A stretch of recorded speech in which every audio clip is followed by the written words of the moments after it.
সত্যবাদিতার পুরস্কার।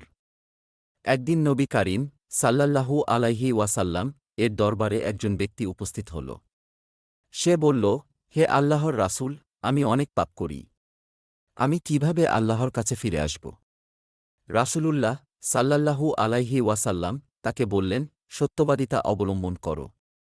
কখনো মিথ্যা বলো না। ব্যক্তি ভাবল, মিথ্যা না বলার কথা মানা সহজ, তাই সে প্রতিজ্ঞা করল যে আর কখনো মিথ্যা বলবে না। একদিন সে চুরি করতে গেল, কিন্তু মনে হল, যদি তাকে ধরা হয় এবং কেউ জিজ্ঞাসা করে, সে কি সত্যি কথা বলবে? মিথ্যা বললে তার প্রতিজ্ঞা ভঙ্গ হবে, আর সত্যি বললে শাস্তি পেতে হবে। তাই সে চুরি করা থেকে বিরত থাকল। পরদিন সে খারাপ সঙ্গীদের সঙ্গে গিয়ে মদ পান করতে চাইল, কিন্তু তখনও মনে পড়ল, যদি কেউ তাকে জিজ্ঞাসা করে, সে কিভাবে নিজের পাপ স্বীকার করবে?